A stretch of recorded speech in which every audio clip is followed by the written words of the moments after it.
আলাইহি ওয়াসাল্লাম। আমি চেয়ারের উপরে বসে আছি, যদি আমার এই হাতখানাকে কেটে এক সাইডে ফেলে রাখেন তবু আপনারা বলবেন যে মোয়াজ্জেম সাহেব চেয়ারের উপরে বসে আছেন।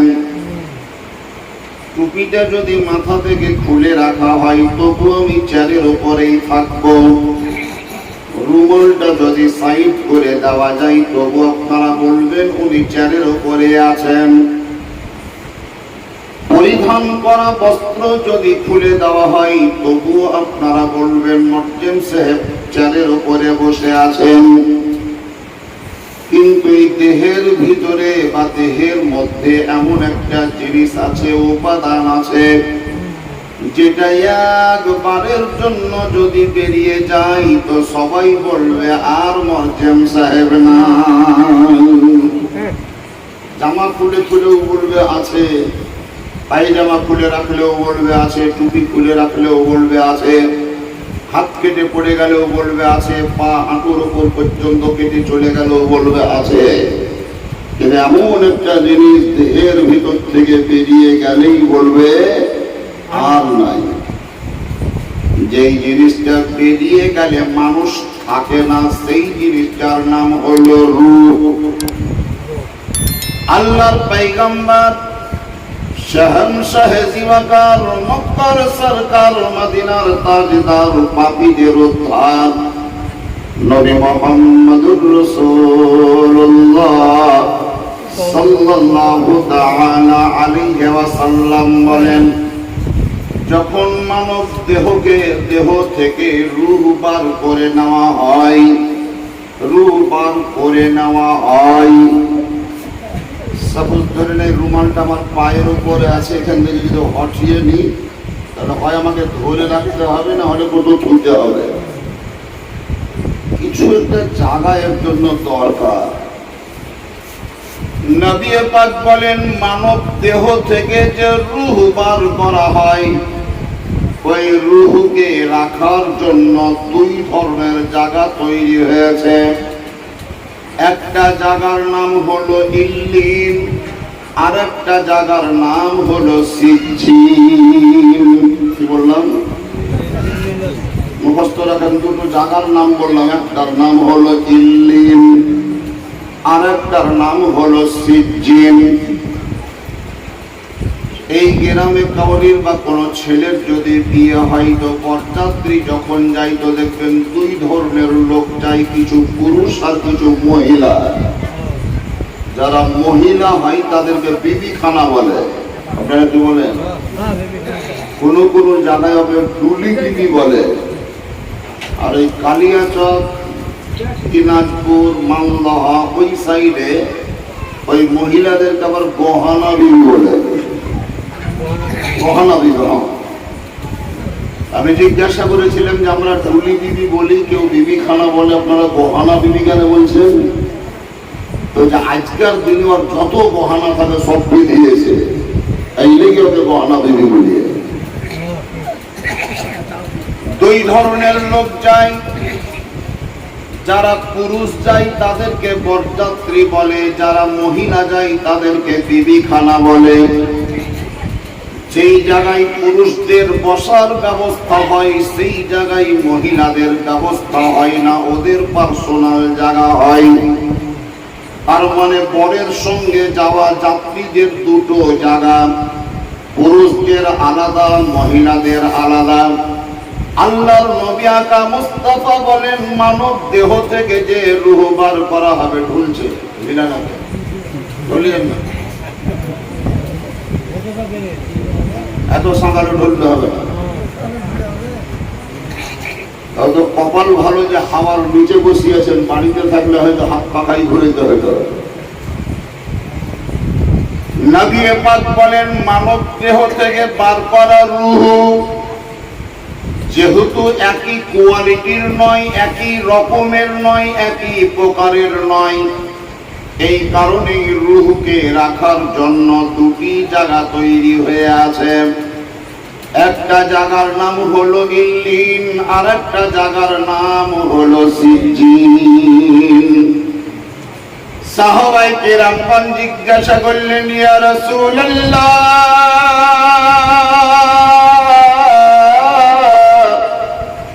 ইয়া হাবিবাল্লাহ, ইল্লিনে কাদেরকে রাখা হয় আর সিজ্জিনে কাদেরকে রাখা হয়? নবী বললেন, মানব সম্প্রদায়ের মধ্যে যারা ঈমানদার মুসলমান, ওই মুসলমানদের মধ্যে যারা পরহেজগার হবে, নেককার হবে, আল্লাহর প্রিয় পাত্র হবে, ওদের রূহকে ইল্লিনে রাখা হয়। আর যারা বেদিন বেঈমান, তার সঙ্গে গুনাহগার, ওদের রূহকে সিজ্জিনে রাখা হয়। ইল্লিন হলো সপ্তম আকাশের উপরে, আর সিজ্জিন হলো সপ্তম জমিনের নিচে।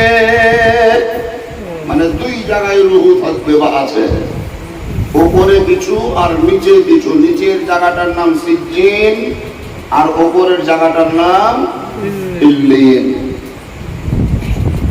সাহাবায়ে কেরামদের রূহ ইল্লিনে, ওলি আউলিয়াদের রূহ ইল্লিনে, মৌলভী মাওলানা পরহেজগার, নেককার, নামাজি, সৎপরায়ণ ব্যক্তি যারা, তাহাদের রূহ থাকবে বা আছে ইল্লিনে।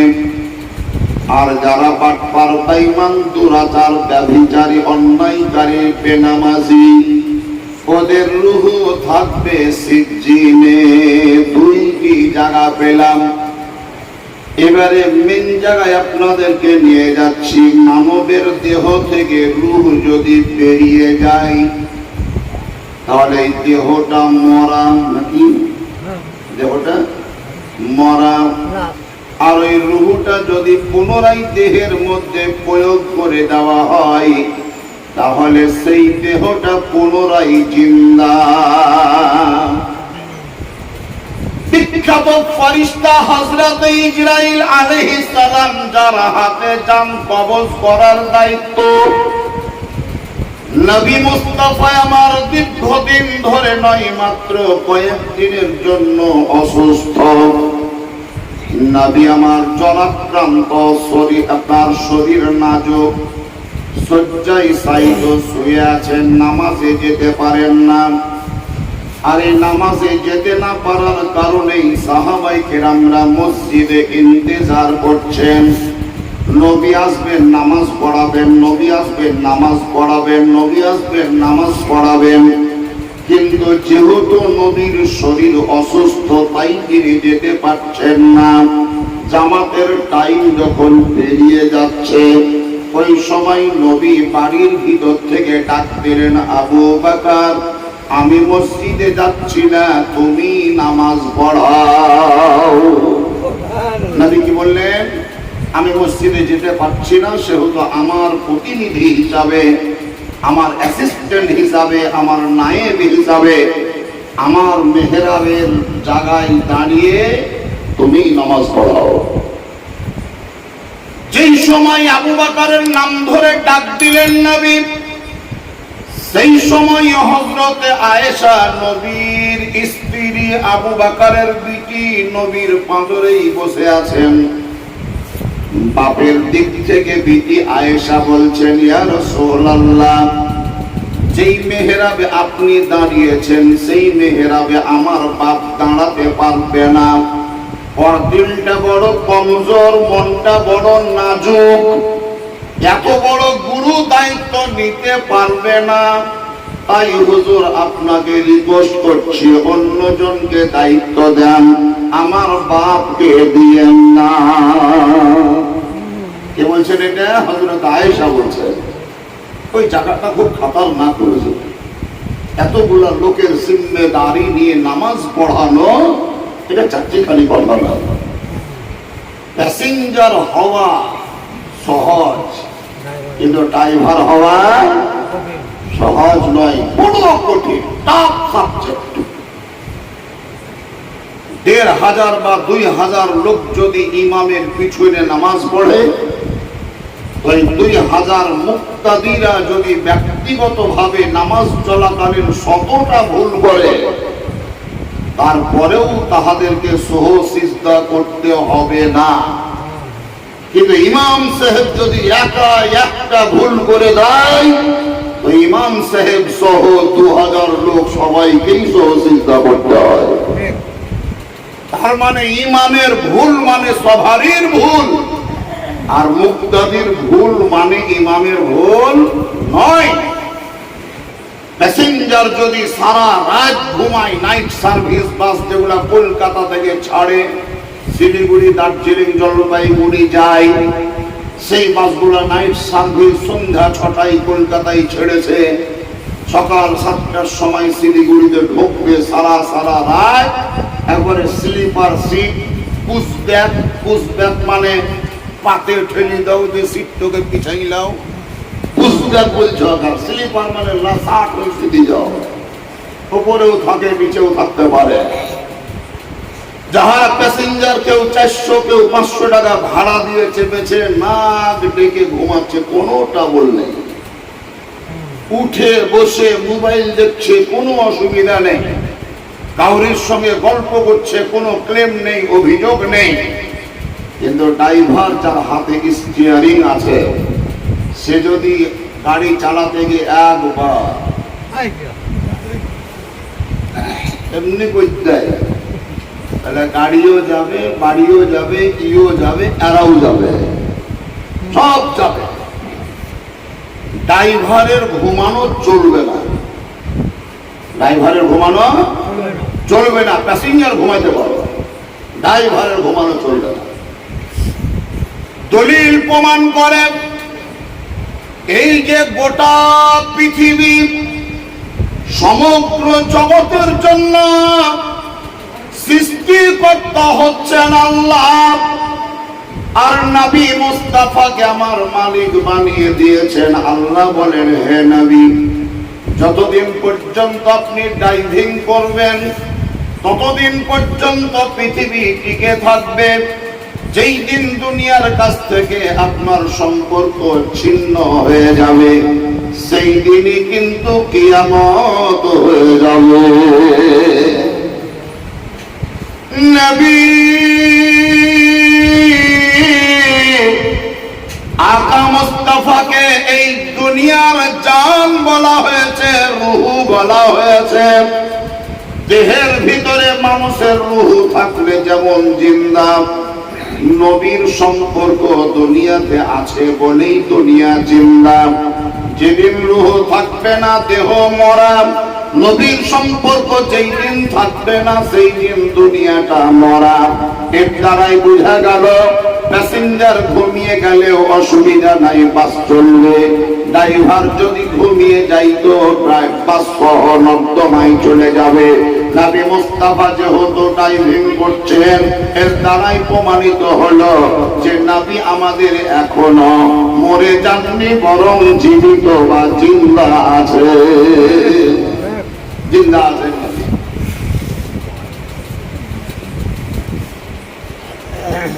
শুনছেন সবাই নাকি না বলছেন কেউ? ওই যে মাথা পড়ে দিয়েছে চাচা,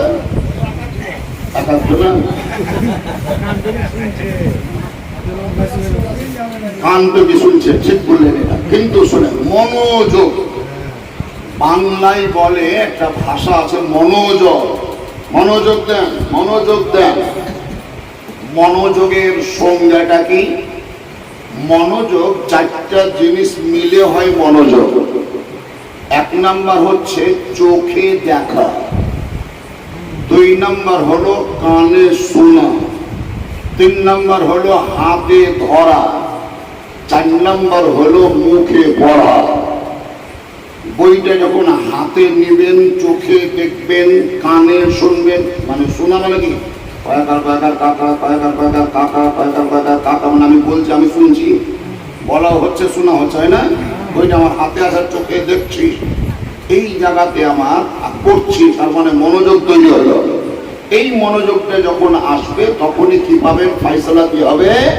সফলতা, সফল কাম হবে। তাহলে মনোযোগের জন্য 4টে জিনিস শর্ত। 1 নম্বর হলো দেখা, 2 নম্বর হলো কানে শোনা, 3 নম্বর হলো হাতে ধরা, 4 নম্বর হলো মুখে পড়া। তবে কি মনোযোগ আসবে, আর মনোযোগ এলেই আপনি সফলতা লাভ করবেন। আমি বক্তব্য রাখছি, যদি আমাকে মুখে চোখে না দেখেন তাহলে কি করি হবে? দেখতে হবে।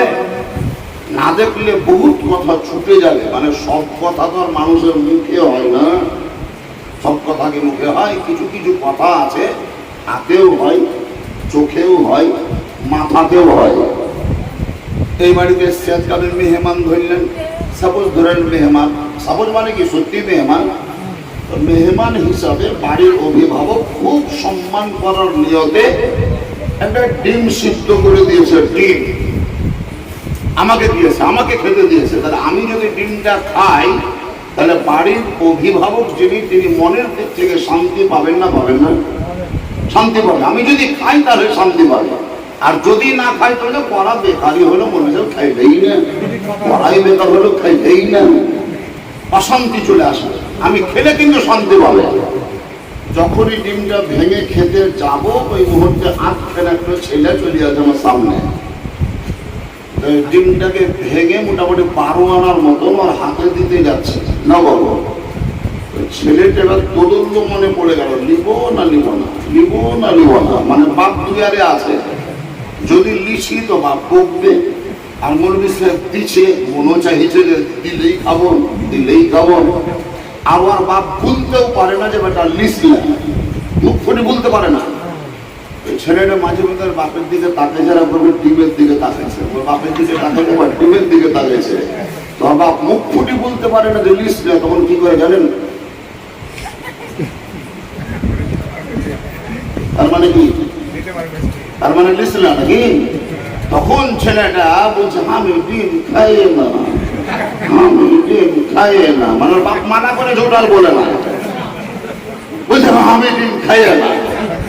তোর বাপের চেহারার দিকে যদি না তাকাইতো তাহলে কিন্তু ছেলেটা বুঝতে পারতো না। বাড়িতে আমরা ভাত খেতে বসতাম ছোট্টবেলায়, বহিন ভাই সব এক লেতড়ে, মা ভাত ছেড়ে দিত, হাঁড়ির গোড়ায় বসে থাকতো। খেতে খেতে খেতে খেতে জিজ্ঞাসা করতো আর ভাত নিবি? ভাই বোনেদের মধ্যে কেউ বলতাম যে দিব না, কিংবা দিব ডাইরেক্ট বলতাম। আর কেউ কেউ অভ্যাস ছিল নাই বোধ হয় আপনাদের নাকি।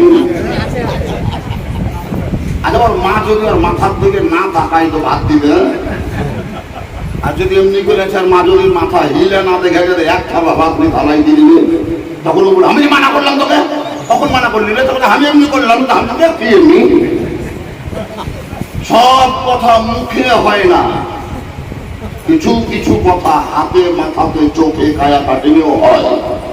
যার জন্য যে গল্প করবে তার চোখের মুখের দিকে তাকেই থাকতে হয়, নাহলে কিন্তু সব কথা বুঝে আসবে না আর বুঝতে পারবে না। যা হোক, আল্লাহ রাব্বে কায়নাত আপনাদেরকে বোধ শক্তি দান করুন। বলছিলাম আল্লাহর নবী আকা মুস্তাফা সাল্লাল্লাহু তাআলা আলাইহি ওয়াসাল্লাম বিছানায় পড়ে আছেন।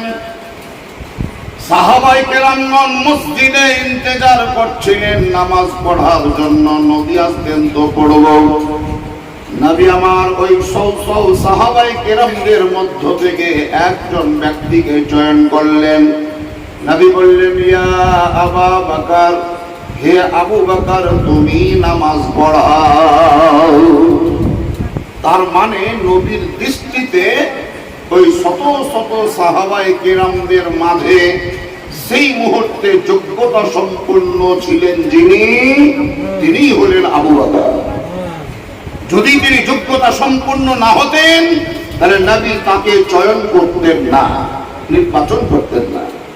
কিন্তু তারপরেও হযরত আয়েশা নিষেধ করছে, ইয়া রাসূলুল্লাহ, ইয়া হাবিবাল্লাহ, জায়গাটা বড় খতরনাক। আপনার জায়গায় দাঁড়িয়ে যাওয়া সকলের বুকের পাটাই জুটবে না, সবারই সৎসাহস হবে না। আমার বাপ বড় নরমপন্থী, দিলটা বড় নাজুক, মনটা বড় কমজোর কোমল। ইয়া রাসূলুল্লাহ, আমি বিটি হয়ে আবেদন করছিলাম বাপের তরফ থেকে, যদি আমার বাপকে ওই দায়িত্ব না দিয়ে অন্য কাউকে দিতেন তো ভালো হতো।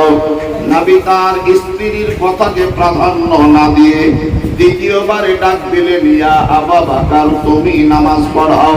আয়েশা দ্বিতীয়বারেও বললেন, আবেদন করলেন, সেটাকেও নবী প্রাধান্য না দিয়ে তৃতীয়বারে বললেন, আবু বকর তুমি নামাজ পড়াও। তার মানে আয়েশা তুমি জানো না যে তোমার বাপ কত যোগ্য, এটা আমি জানি।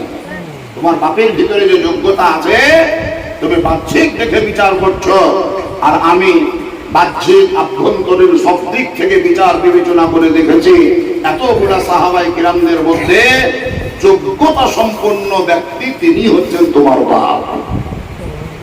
সুবহানাল্লাহ। আর আজ মসজিদের অবস্থা দেখবেন, যাকে বলবেন যে নামাজ পড়াও, নাপ মেরেছে না নিয়েছে ওর ব্রেন মস্তিষ্ক কি যে আমি মেহরাবে ঢুকতে পারলাম মানে আমি বড় হয়ে গেলাম, আমি নামাজ পড়ে জানি। এই প্রতাপদিন যে গল্প শুনেছে, মসজিদে কেউ মলবি না থাকলে আমাকে নামাজ পড়াতে দেয় রে, কি মনে করছি তোরা? আমাকে জানা জানা মনে করছি না? বাহাদুরির শেষ নাই। কিন্তু এমন বাহাদুরের বাহাদুর যে সূরা ফাতিহা জানে না, কায়া কাটিং বুঝে না, মানে ওকে যোগ করতে দিলে বিয়োগ করে দেয়, গুণ করতে দিলে ভাগ করে দেয়, এরকম মাস্টার। আর ওরই বাহাদুরি জানে। এই মেহরাব জায়গাটা খুব খাতারনাক বাবাজি। এই জায়গায় যোগ্যতা না থাকলে যাওয়া মোটেই উচিত নয়, মোটেই উচিত নয়। আমরা মৌলবী মানুষ, তবু আমাদের শরীর কাঁপে, দিল কাঁপে। এতগুলা লোকের জিম্মেদারি নিয়ে আমি নামাজ পড়াবো, যদি চুল পরিমাণের ভুল আমার হয়ে যায় তাহলে এতগুলা লোকের দায়িত্ব আমাকেই বহন করতে হবে। কম কথা নয় এটা। কিন্তু আজকালকার মসজিদে নামাজের ইমাম যাহাকে বলছি সেই ইমাম, যাকে দেখছি সেই ইমাম। আর কেরাত ঠিক নাই, রুকু ঠিক নাই, সিজদা ঠিক নাই, বসা ঠিক নাই, আঙুল কিভাবে ছুটে হয় ওয়া জানে না, কোন জায়গায় বিসমিল্লাহ পড়তে হয় কোন জায়গায় হয় না, ও ঢঙ্গ আর নাই। বিসমিল্লাহ কোথায় পড়তে হয় কোথায় পড়তে হয় না।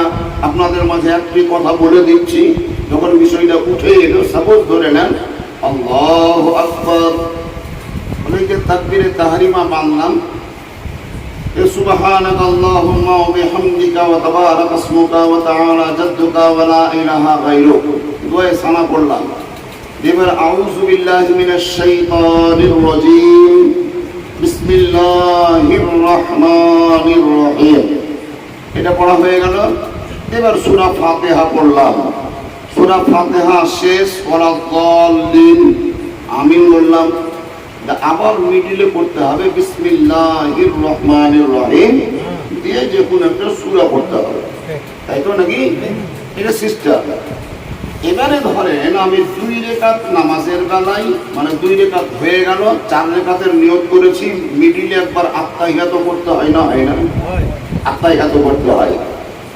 ওই বসে গেলাম, দিয়ে হাঁটুতে হাত দিয়ে দিলাম, আমার নজরটা কিন্তু 2 হাঁটুর মাঝে আছে। আত্তাহিয়াত পড়তে শুরু করব, তার আগে কিন্তু আমি ভালো ভেবে, মন বলছে যেটা ভালো জিনিস, বিসমিল্লাহ পড়া তো আর খারাপ জিনিস নয়, বিসমিল্লাহ পড়া ভালো জিনিস।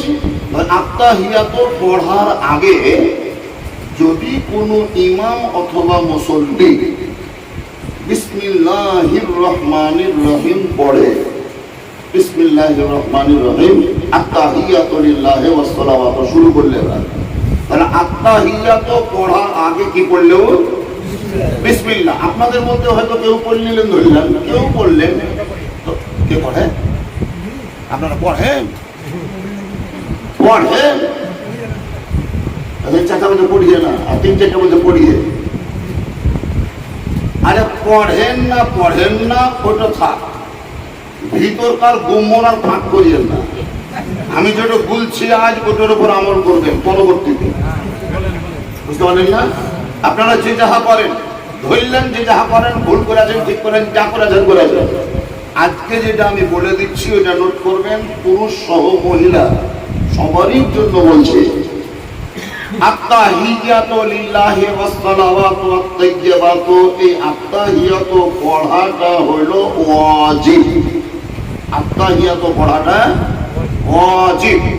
এই আত্তাহিয়াতু পড়ার আগে যদি কোনো মুসল্লি, কোনো নামাজি, তাতে একাই হোক আর জামাতেই হোক, বাড়িতেই হোক আর মসজিদেই হোক, পুরুষ হোক আর মহিলা হোক, সাবালক হোক আর সাবালিকা হোক, যেই হোক না কেন, আত্তাহিয়াতু পড়ার আগে যদি ভুল বশত, দুটো অপশন বলছি, যদি ভুল বশত বিসমিল্লাহির রহমানির রহিম পড়ে, তাহলে এটা ভুল বশত পড়েছে, মানে বিসমিল্লাহ পড়তে হতো না, তাও পড়েছে, এটা ভুল করে পড়লেও।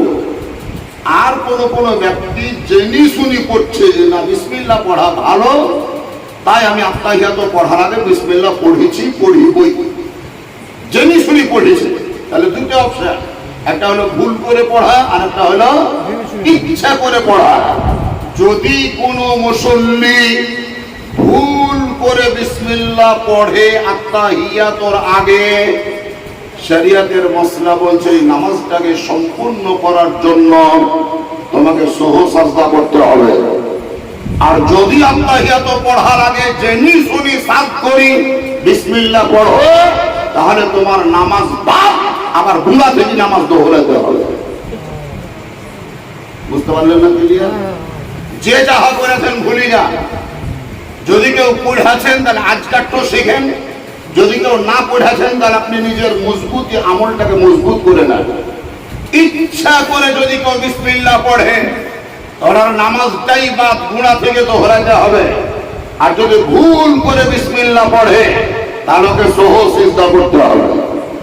আচ্ছা, আত্তাহিয়াতু জোরে জোরে পড়তে হয় না আস্তে আস্তে?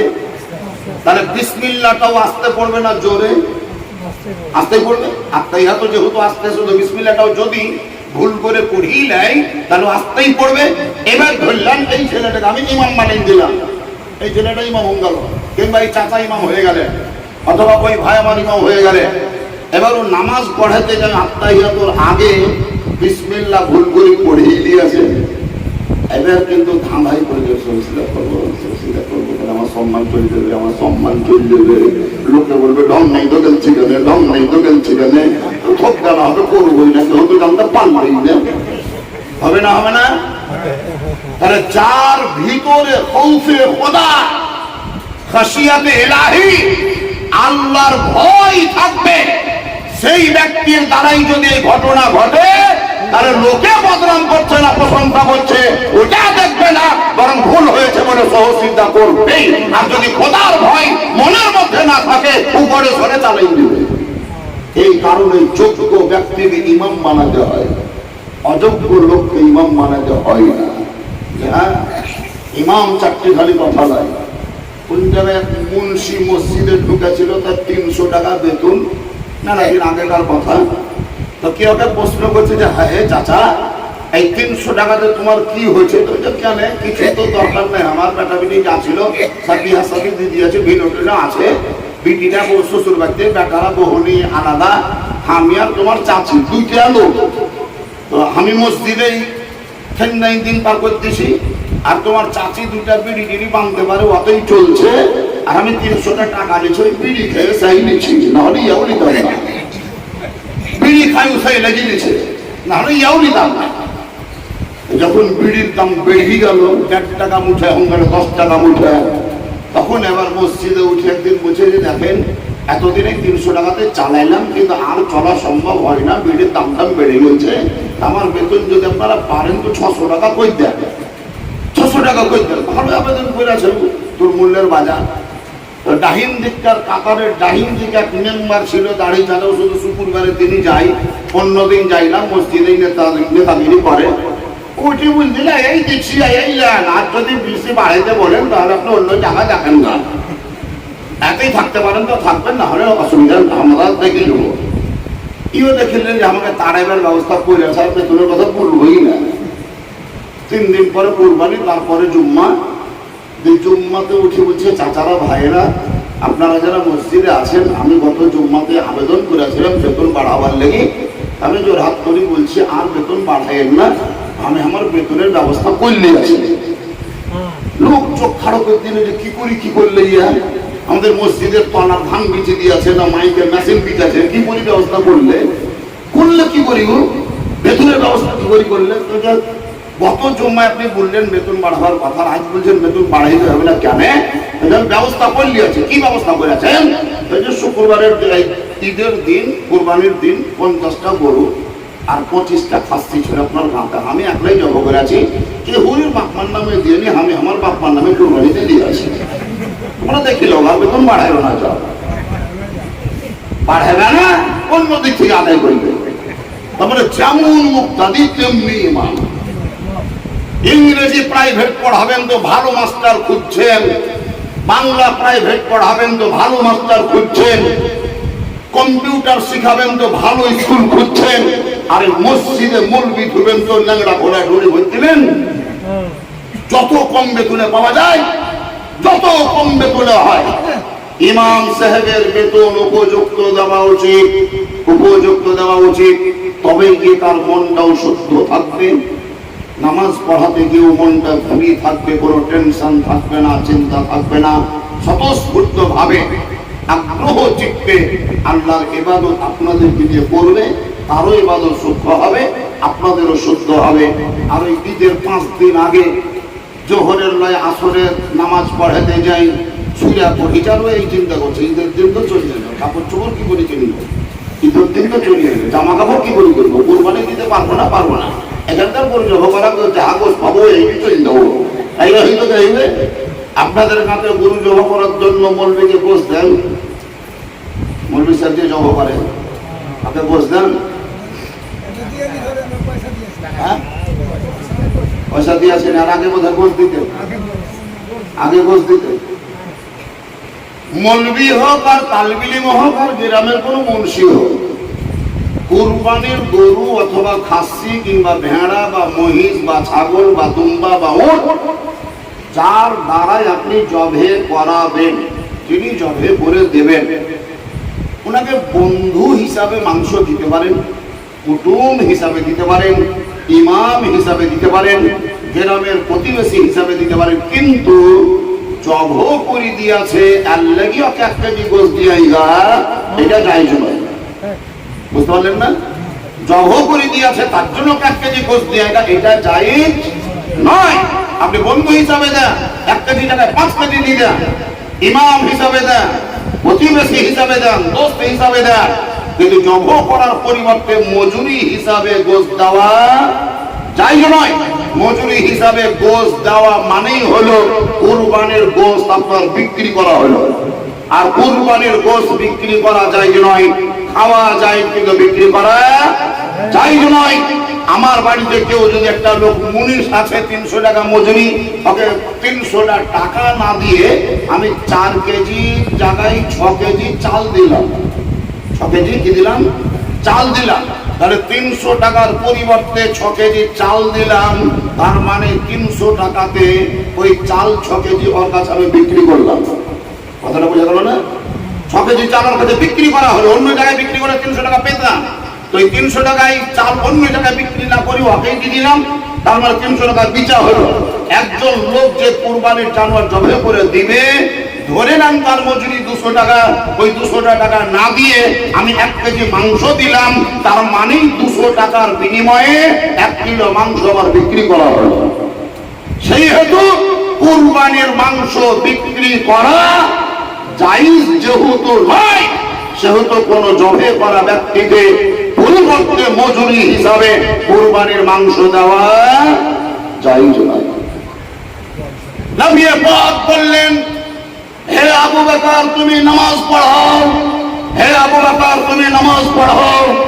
হযরত আবু বকর সিদ্দিক জীবনের প্রথম, সুবহানাল্লাহ বলেন, আরো জোরে বলেন সুবহানাল্লাহ, জীবনের প্রথম তিনি এই মসজিদের ভিতর দিক থেকে এক পা করে এগিয়ে যাচ্ছেন মেহরাবের দিকে। ওনার পা থেকে মাথা পর্যন্ত দেহের অঙ্গ প্রত্যঙ্গ সব যেন থরথর করে কাঁপছে। কোন বেঁচে এলাম, কোন জায়গায় যাচ্ছি, কোন জিম্মেদারি পেলাম। কিন্তু তবুও সাহাবী নবীর আদেশের উপরে আমল করে তিনি মেহরাবে দাঁড়ালেন। আল্লাহু আকবার, সুবহানাল্লাহ। নামাজ পড়িয়েছিলেন, ঝরঝর করে তিনি কেঁদেছিলেন। নামাজ পড়াতে গিয়ে চোখ দিয়ে পানি পড়েছিল। অনেক ইমাম সাহেব আছে যারা সূরা ফাতিহা যখন পড়ে তখন তার তর্জমা বুঝতে পারলে দিল ফাটে, মন ফাটে। জাহান্নামের আলোচনা এলে চোখ দিয়ে পানি পর্যন্ত ঝরে। সুবহানাল্লাহ। এই আবু বকর সিদ্দিক নামাজ পড়াতে শুরু করলেন, এক ওয়াক্তের পড়ালেন, তারপরে রক্ত পড়ালেন, তারপরে রক্ত পড়ালেন। এইভাবে পড়াতে পড়াতে পড়াতে পড়াতে নবী অসুস্থ ছিলেন ইন্তেকালের আগে পর্যন্ত। নবীর জীবদ্দশায় আবু বকর সিদ্দিক 17 ওয়াক্তের নামাজ পড়িয়েছেন। কত ওয়াক্তের বললাম? 17 ওয়াক্তের নামাজ আবু বকর সিদ্দিক পড়িয়েছেন নবীর আদেশে। এই 17 ওয়াক্তের মধ্যে কোন একদিন যোহরের নামাজের টাইম 4 রাকাত নামাজ আবু বকর মিম্বারে দাঁড়িয়ে নামাজ পড়াতে শুরু করেছেন। এমন সময় নবীর শরীর একটু সুস্থতা অনুভব করলেন। এই কারণে নবী উঠে বসলেন আর 2 জন ব্যক্তির ঘাড়ে হাত দিয়ে ধীরে ধীরে আস্তে আস্তে মসজিদের ভিতরে ঢুকলেন। বাড়ি আর মসজিদ অ্যাটাচ মানে লাগালাগি, মানে এখন যেখানে নবীর রওজা শরীফ আছে সেটাই হচ্ছে নবীর বাড়ি। আর ওই তো মসজিদের নববী মানে মসজিদ। যদি কেউ গিয়েছেন হজ করতে দেখেছেন, জাননি আপনাদের কেউ? যারা গিয়েছেন দেখেছেন নবীর রওজা শরীফ মানে মাজার, যেখানে পাশেই মসজিদে নবী। মানে বাড়ি আর মসজিদ একটাই। দেওয়াল দিয়ে শুধু জানালা দিয়ে নবীর বাড়ি দেখতে পাওয়া যেত, আর বাড়ি থেকে মসজিদ দেখতে পাওয়া যেত। একটা একটা করে মসজিদে ঢুকলেন।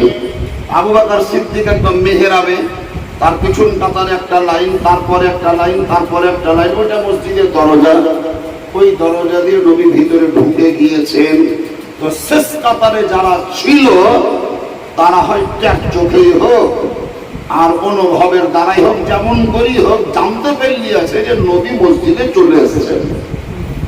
এই নবী মসজিদে চলে আসার জন্য নামাজের যে কন্ডিশন ছিল তাদের, সেটা কিন্তু রদবদল হতে শুরু হয়েছে। কেউ হয়তো একটু সরিয়েছে, বেয়াদবি করছে, বিভিন্ন রকমের কাটে। তাই শেষকার কাতার জানলো যে নবী এসছেন, তারপরের কাতারকে জানাবার চেষ্টা করলো, তারপরের কাতারকে জানাবার চেষ্টা করলো। লাস্ট পর্যন্ত আবু বকরও যেন জানতে পারে যে নবী চলে এসেছেন। কিভাবে জানাবো? মুখে তো বলা যাবে না আবু বকর নবী চলে এসেছেন, এটা তো বলা যাবে না। হাদিস শরীফে লেখা আছে যে হাত এইভাবে নাভির নিচে তাদের হাত বাঁধা ছিল। এই ডাহিন হাতের কবচাটা বাম হাতের কবচার উপরে এইভাবে হাত বেঁধেছিলেন। আমার হাতের দিকে তাকান। তো এই কবচা পর্যন্ত এইভাবে ছেড়ে পিছনকার কাতারের যত মুসল্লি সবাই কিন্তু এই পেটির উপরে এইভাবে বাড়ি মেরেছিলেন। এইভাবে বাড়ি মারাতে এক প্রকারের আওয়াজ সৃষ্টি হলো। এই আওয়াজটা তৈরি হওয়ায় আবু বকর পর্যন্ত জানতে পারলেন যে নবী মসজিদে চলে এসেছেন। আমি এদিকে মুখ করে আছি, তার মানে আপনাদের পশ্চিমে দিকে বোধ হয় নাকি? আবু বকরের মুখ এইদিকে, এদিকে মুসল্লি, আমার মুখ আগুনের দিকে। কিন্তু সাপোজ ধরেন আমি ইমাম, আপনারা নামাজি মুক্তাদি মুসল্লি নামাজ পড়বেন, আমার মুখ এইদিকে। নামাজ চলাকালীন এই বিপ্রকালীন কোন মুসল্লি নামাজ পড়ছে, নামাজ পড়তে পড়তে যদি এমনি করে ঘাড় ঘুরাই তাকাই দেখে এভাবে, আর নামাজ হবে না। এভাবে যদি তাকাই দেখে নামাজ হবে না, হবে না। তার কারণ কাবা শরীফের দিকে মুখ করে নামাজ পড়াটাই হলো সত্য। তো সাহাবায়ে কেরামদের এই হাতের বাড়ি মারার আওয়াজে আবু বকর সিদ্দিক যখন বুঝতে পারলেন যে নবী মুস্তাফা চলে এসেছেন, তো নবীর সম্মান অর্থে, সুবহানাল্লাহ, কি অর্থ বললাম? নবীর সম্মান অর্থে, নবীকে সম্মান জ্ঞাপন করার জন্য নামাজ পড়তে পড়তেই সম্পূর্ণ রূপে হাত বাঁধাই ছিল, আবু বকর এইভাবে ঘুরে তাকিয়ে নবীকে দেখতে পেলেন, এইভাবে ঘুরলেন। সুবহানাল্লাহ বলবেন না? নামাজ কিন্তু আছে, নামাজ চলছে, নবী এসছেন, তার জন্য এইভাবে ঘুরে তাকালেন, সম্পূর্ণ নবীকে দেখতে পেলেন। আবার নবী ইশারা করলেন যে আবু বকর তুমি পড়াও, ঠিক আছে তুমি নিজের জায়গায় থাকো। আবার উনি নামাজে দাঁড়িয়ে গেলেন। আপনি আমি ডান দিকে বাম দিকে ঘুরলে নামাজ হবে না, আবু বকর সিদ্দিকী সম্পূর্ণ পিছন দিকে ঘুরি তাকাইলে আর ফতুয়া কি হবে? শরিয়তের আইন বলছে, হে আবু বকর, দুনিয়ার লোক তাকে মৌলবি, মাওলানা, হাফিজ, কারি, হাজি, কাজী, ডাক্তার, মাস্টার, কবিরাজ, নারী, পুরুষ, বৈদ্য, সাবালক, সাবালিকা, জ্ঞানী, গুণী, শিক্ষিত, অশিক্ষিত যারাই মুসলমান হিসাবে কাবা শরীফের দিকে মুখ করে নামাজ পড়বে, নামাজ চলাকালীন যদি ডানে কিংবা বামে অথবা পশ্চাদে ঘাড় ঘোরাই, মুখ ঘোরাই, তাহলে তার নামাজ হবে না। কিন্তু তুমি সম্পূর্ণরূপে পিছন দিকে ঘুরে তাকিয়ে দেখেছো, এরপরেও তোমার ফতোয়া হলো তোমার নামাজ ভাঙবে না। জিজ্ঞাসা যদি করেন শরিয়তকে কেন ভাঙবে না, শরিয়ত বলছে আবু বকর, দুনিয়ার লোক যদি নামাজ চলাকালীন পিছনে ডানে বামে ঘোরায়, কেউ তো সুবহানাল্লাহ মসজিদের দেওয়াল দেখতে পাবে, কেউ আসমান দেখতে পাবে, কেউ হয়তো নিজের বাপকে দেখতে পাবে, কিন্তু আবু বকর যখন পশ্চিম দিকে তাকিয়েছিল তখন তো কাবা শরীফ ছিল, আর পিছন দিকে যখন ঘুরলো তো কাবারও কাবা নবী মুস্তাফা ছিল। এদিকে কাবা আর পিছনে হচ্ছে কাবারও কাবা নবী মুহাম্মদুর রাসূলুল্লাহ সাল্লাল্লাহু আলাইহি ওয়াসাল্লাম। এই কারণেই আবু বকরের নামাজ ভঙ্গ হবে না। ওই নবীর প্রতি একবার দরুদ শরীফ পড়েন। নবী আমার শয্যায় শায়িত অবস্থায় আছেন, অসুস্থ বা রোগাক্রান্ত, নবীর দেহ মোবারক থেকে রূহ বার হবে। আমি প্রথমেই ভূমিকায় বলেছি, ইনজাত আপনার মানব দেহ থেকে বেরিয়ে আসা রূহ দুটো জায়গায় রাখা হয়, একটার নাম হলো ইল্লিন, আরেকটার নাম হলো সিজ্জিন। নবী মুস্তাফার দেহ থেকে রূহ বার করা হবে, সেই রূহ কোথায় রাখবে, ইল্লিনে, সিজ্জিনে, কোন জায়গায় রাখা হবে, এই বিষয় নিয়ে আলোচনা রাখবো। আর আমার দরুদ শুরু করেন, আল্লাহুম্মা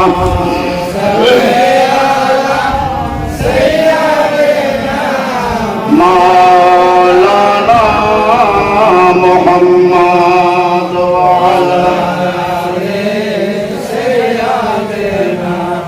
মাওলানা মুহাম্মদ ওয়া আলা আলি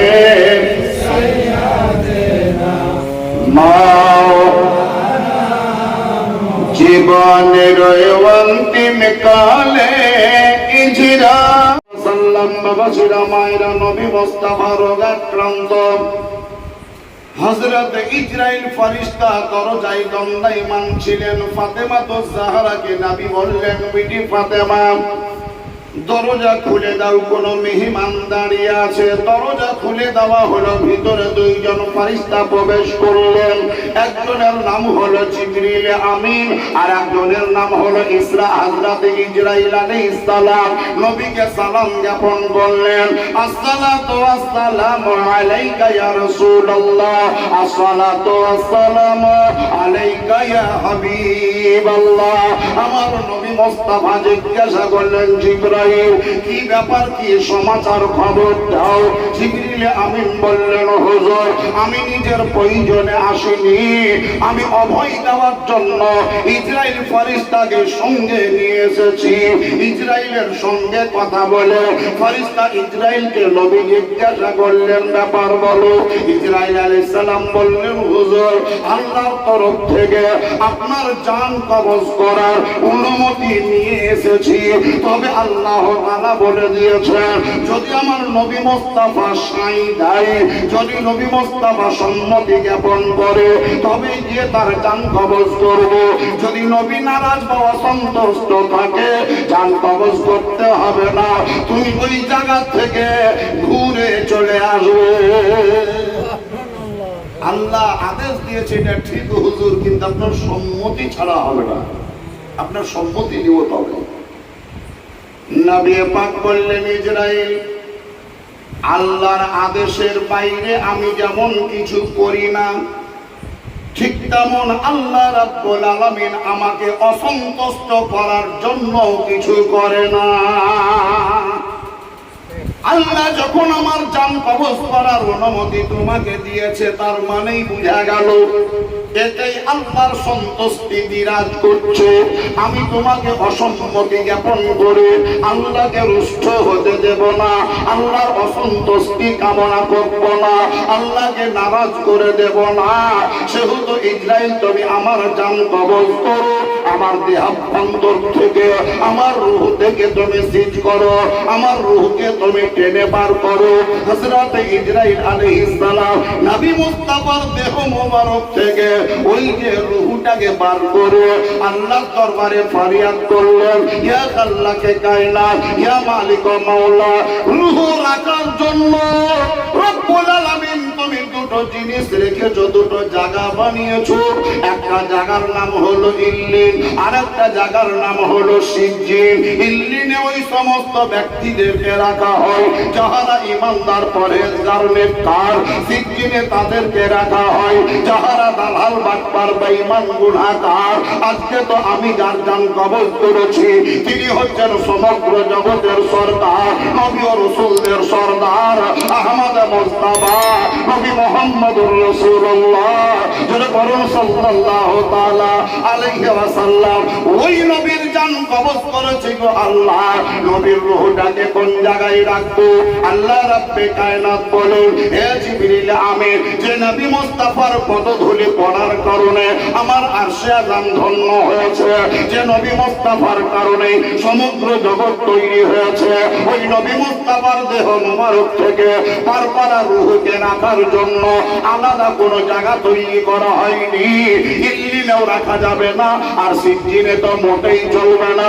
সেই হতো তুমি এক কাজ করো, যেই দেহ থেকে পার করেছো আইনের ওপর আমল হয়ে গেল, হাতের তলায় নিয়ে ঘোরাঘুরি করিও না। যেই দেহে রূহ ছিল ওই দেহেই আবার ঘুরিয়ে দেয়।